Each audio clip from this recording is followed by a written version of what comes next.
Hello everyone, this is Super Comic Girl. I am back with another video, so welcome back to my channel. So once again, I'm doing reviews. This time it's going to be 5 comics, and then my next reviews are going to be for issues that I wasn't able to pick up during the last week of October, plus of course the two, hopefully the 2 polybags, and of course, typically more the polybags, more of like showing them off than doing reviews of them. And then of course will be of course I have the comics that I got on the 3rd. So yeah, so those will be a much. I'm not going to really say it's going to be a bigger pile, but it's going to be definitely bigger. Well, I would just say a little bit bigger than the one that I showed you guys last time. Okay. Alright, so the first review is DC vs. Vampires issue number 10 of 12, and the series officially ends next month. So yes, it's been a good ride. A good ride.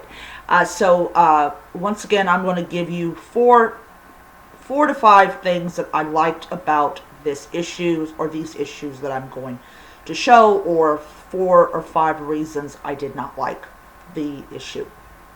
So DC vs. Vampire issue number 10 of 12.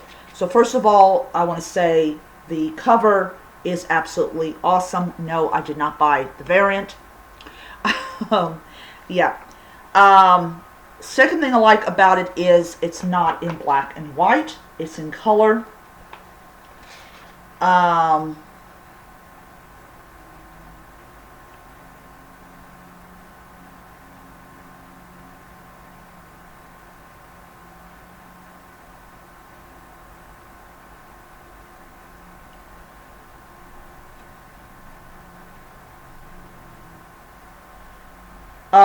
Shazam gets killed.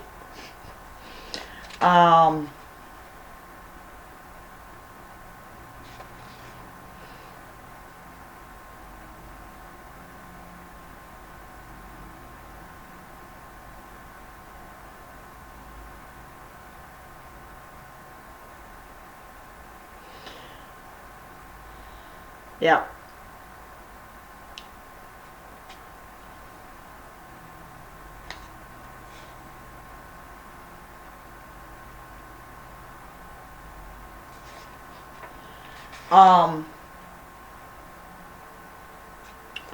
Yeah.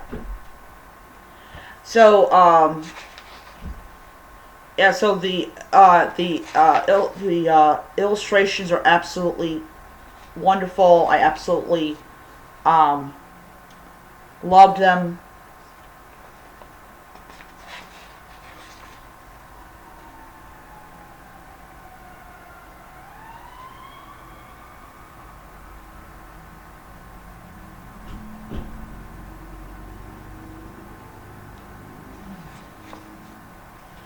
So yeah, just it is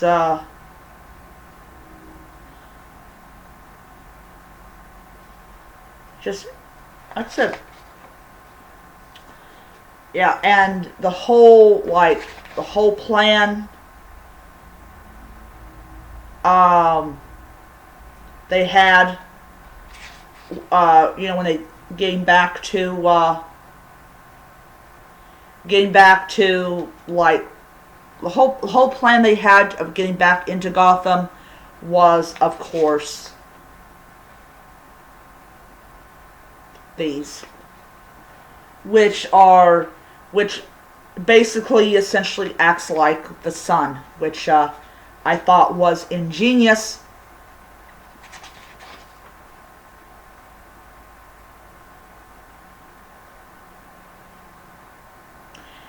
So yeah, so great storytelling, great illustrations. It's not in black and white, and the cover was completely awesome. So that is my 4 reasons that DC vs. Vampires issue number 10 was absolutely awesome. I have not yet had anyone say that they had a bad issue. So yeah, so we're all pumped up for this month coming up. The next one that I'm going to be reviewing is Moon Knight Annual number 1. And right off the bat, it's a pretty thick issue. This was $4.99. So it wasn't super expensive. I thought it was going to be like $5 or $6, which I was very happy to see that it was not that much. Werewolf by Night, of course, is the reason you buy it, because once again, you see Jack Russell fighting Werewolf by Night. Sorry, fighting Moon Knight. Oh man, my brain's not operating today. Okay, so yeah, so point one, the cover is awesome, just absolutely awesome. So we find out something really interesting in this issue. We find out that Mark and Jack and Jake and other ones, he's a father.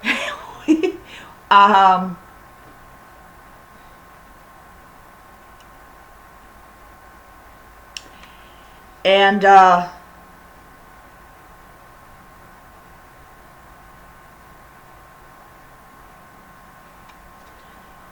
oh yeah, oh my god, these werewolves are awesome. Oh my lord. We find a little bit of a backstory in this issue about how the werewolf was created. And sure enough, our most annoying Egyptian god is responsible for this particular bout of nonsense. Which I'm thinking to myself, why in the world does all the problems Egyptian related have to be with him? Just seriously. This guy is, I think he's the cause of every problem.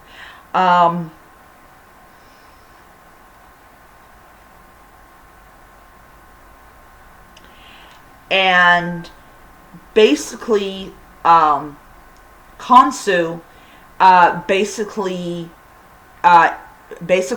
he wanted an army of shock troopers, and he decided, oh, I have a brilliant idea, because I am such a smart god. No, you're an idiot. You are an absolute idiot. So he creates two kinds of fists of himself.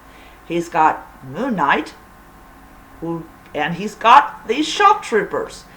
And they go around and they do essentially the same thing Moon Knight does, except that they transform into wolves during the full moon. They have no mind, because of course we wouldn't want Khonsu to think of that. He wanted troops that basically would just kill people. No thought process, no anything. And of course, Jack, seeing a chance to basically alleviate himself of the curse and transfer it over to someone else, finds out that Mark has a daughter, and she is spunky. I like her. And yeah, it's it's absolutely just so good. Moon Knight has I really haven't gotten a bad issue of Moon Knight, and the Moon Knight Annual is absolutely gorgeous. The illustrations are just gorgeous. The story is good. Yes, if you recognize this knife, sword, it is Egyptian based. In the Kane Chronicles, the future pharaoh of the House of Life uses it as well.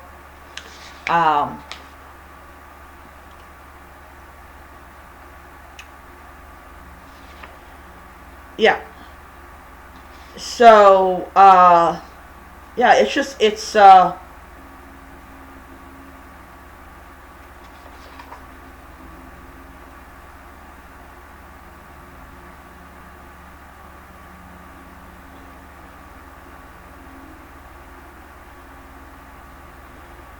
Um,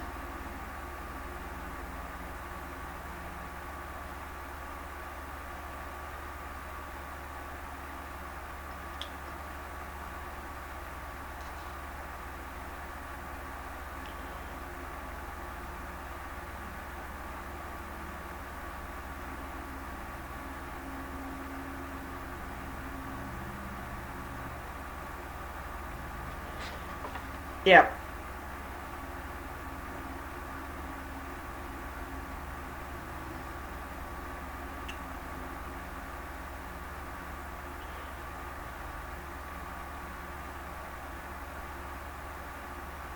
So yeah, it's a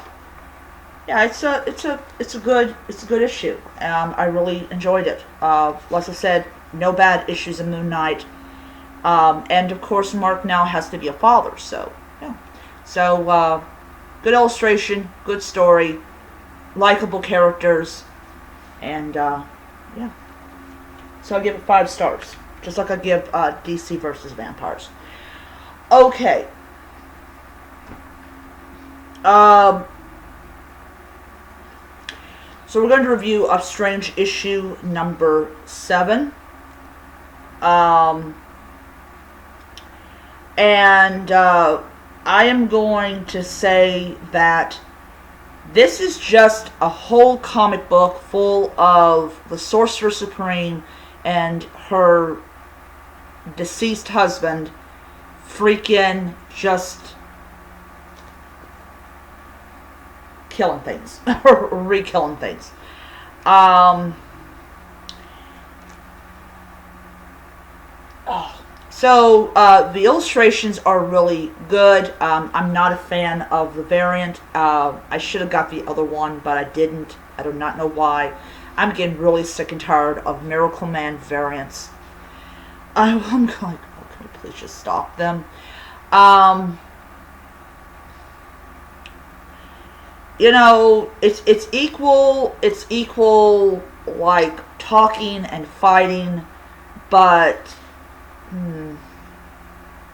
yeah, I'm really not a fan of the issue at all. I mean, don't get me wrong, the illustrations are really good. I just, I don't know, I just get this thing in the pit of my stomach where I'd be like, I just want this comic book to be over with. Um,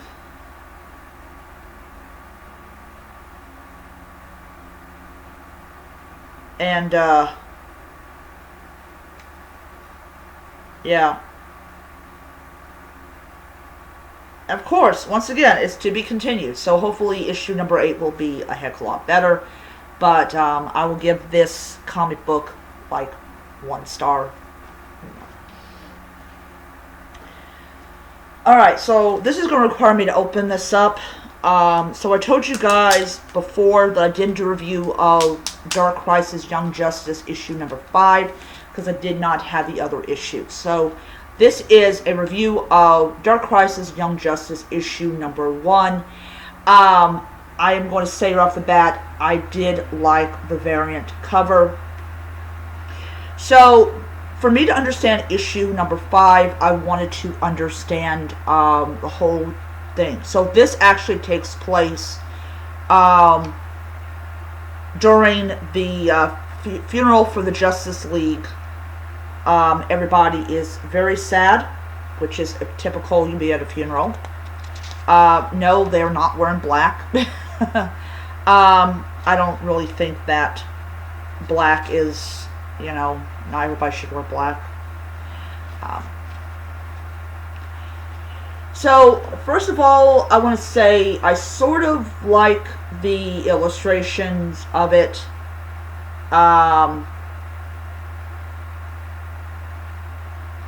So, basically, Tim Drake is now Alfred's boss.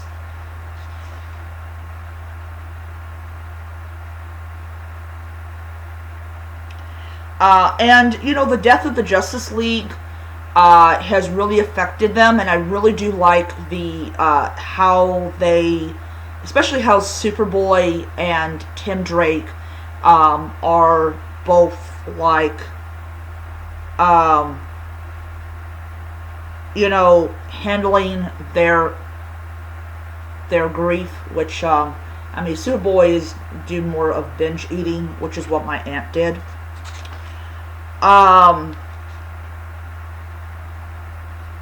Yeah.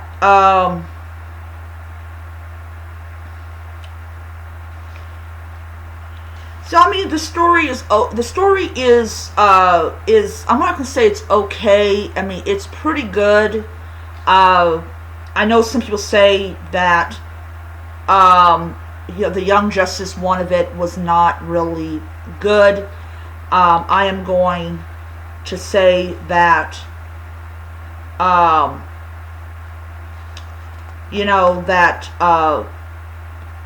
the first issue does have promise. I am enjoying it. I will tell you back. I did enjoy reading it, because I did tell you guys I did read them all. So let me rephrase that. I did enjoy reading it.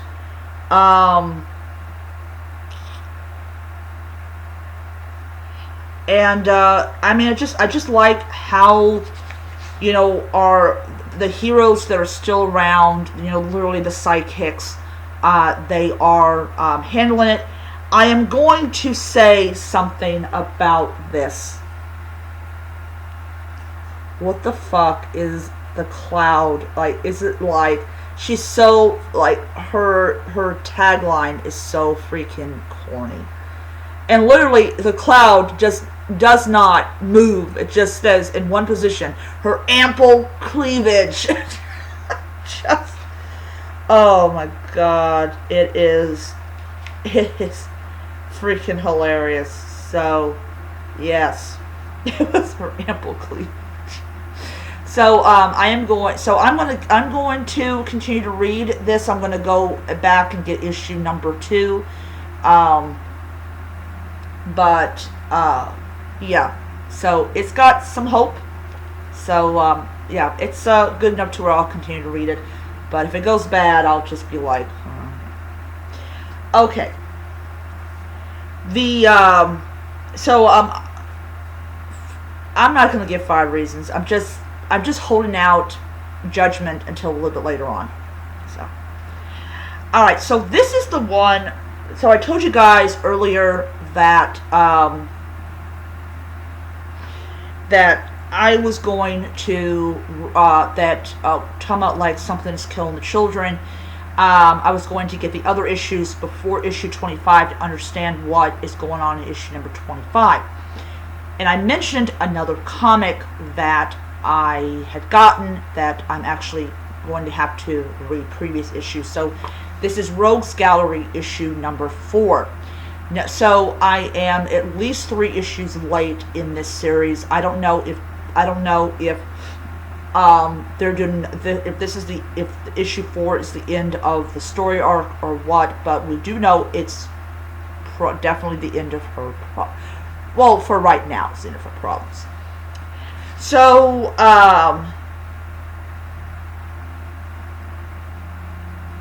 so basically, you got these. So according to Mike the Spider Slayer, this actress leaves this really popular television show, and her fans are very angry with her over it, and some of them decide that they are going to kill her for what happened. They also are taking her stuff and all that.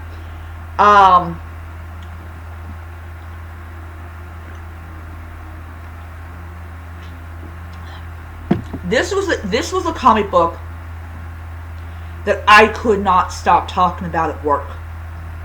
Reason. This comic issue is so freaking, like, shocking. I'm not saying it's super shocking, but it's shocking. The idea that you would have people that would break into this woman's home where she lives at and try to kill her over a fucking show is enough to make me see red. Because I wouldn't like it if somebody broke into my apartment and tried to kill me. So first of all, I want to say I really did like the illustrations, and I do like the premise of basically you've got these you got these people that um, underestimate what these these people that break in, they underestimate their target.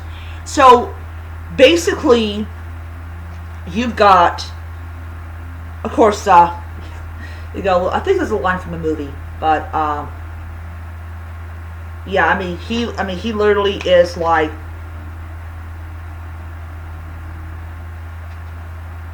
you know, basically, it's just pandemonium, like, all around. Um,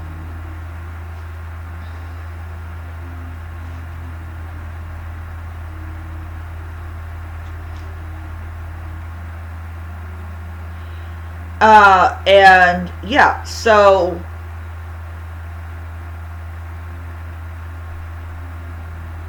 while they're arguing, she gets away. And what's really disturbing about this issue is you got these messages from like these social media, um, talking about another day of Maisie Wade being an annoying brat, calling her a rich bitch and everything. And she is, what they do not get about her is she may be a rich bitch, or at least if that's what they believe that she is, but she is, she's not exactly as a weak target as I think that she is, and I really got a kick out of this, where she literally is like, she basically suits up. You see her doing that. She's about right. She's going. She is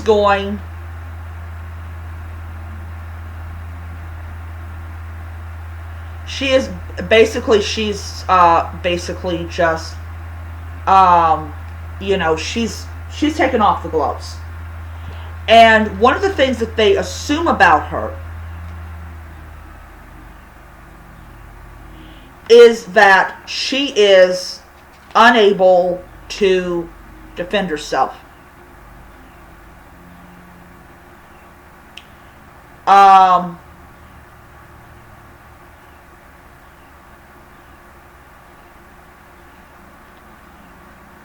yeah. Oh, God.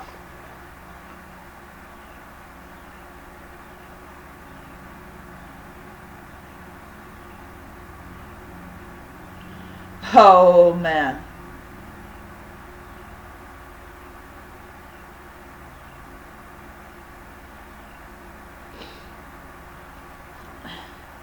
And it says, like, you ruined everything. And it says, like, you ruined the Red Rogue.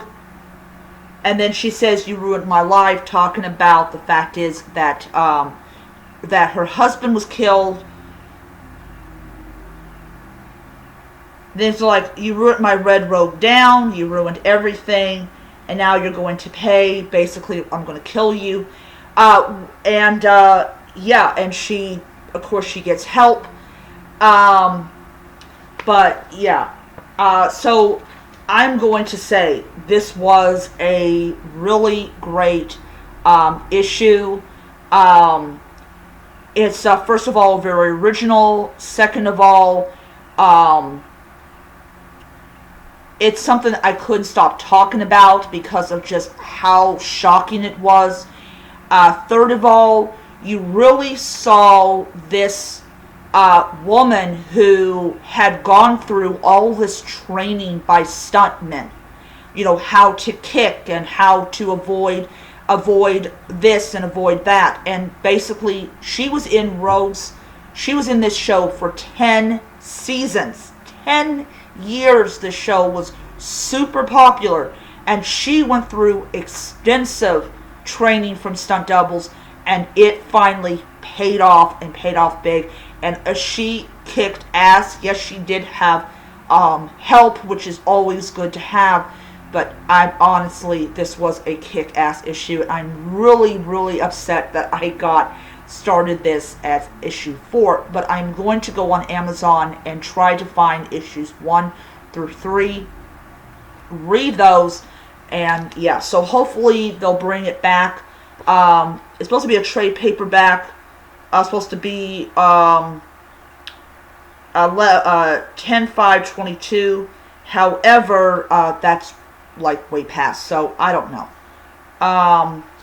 But yeah, so I really enjoyed this, and I give it 5 stars. It's just really good storytelling, characters that you can root for and get behind, and all that. So, yeah, so I'm going to end it here. I hope you guys enjoyed the video. If you liked the video, hit the like button, hit the subscribe button, hit the notification bell, so you don't miss any future videos. So until next time, nerds, read on. Bye.